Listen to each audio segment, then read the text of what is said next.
Inselmilkom u nistedinkom għal 116 riflessjoni 3 minuti mal-Patri.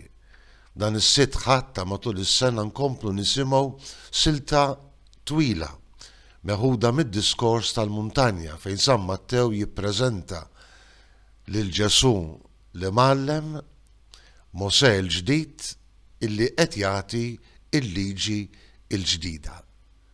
Interessanti kif Ġesu jippreżenta lilu nnifsu bħala il-milja tal-liġi ta' Mosè. Jiena ma ġejtx biex inwaqqa il-liġi imma biex inwassala għal-milja tagħha.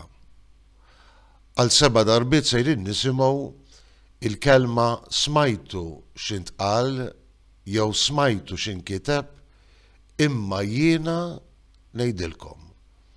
Ġesu jieħu il-kmandamenti li nsibu fil-liġi ta' Mosè u jipproponi lid-dixxipli tiegħu kif għandhom jgħixuhom.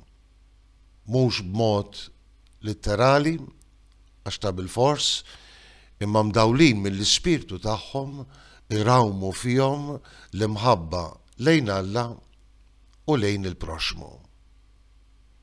Fejn naf jien.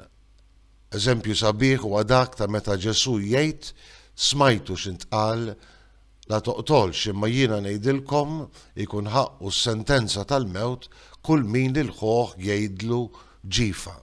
Ovvjament hawnhekk Ġesu mhux qed jitkellem minn xi mument spontanju ta' rabja fejn forsi nużaw kelma qiebsa fid-diskors tagħna mal-proxmu, ma Ġesu jistedinna nagħmlu eżami ta' kuxjenza u naraw kif inqisu il-proxmu tagħna.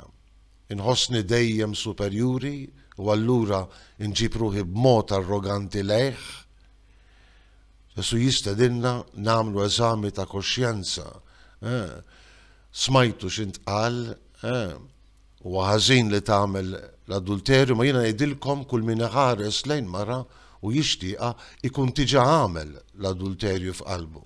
Anki hawnhekk għal darb'oħra Ġesu mhux qed jitkellem għal dak il-mument illi fejn forsi aħna nammiraw il-ġmiel ta' mara, imma fejn jien nista' nrawwem fija atteġġjament fejn inqis il-mara jew kwalunkwe persuna bħala oġġett sesswali.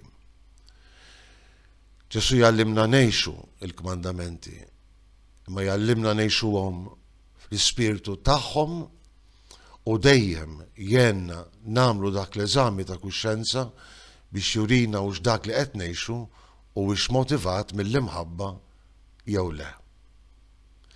Jalla l-imħabba tixprunana biex ngħixu il-kelma ta' Ġesu.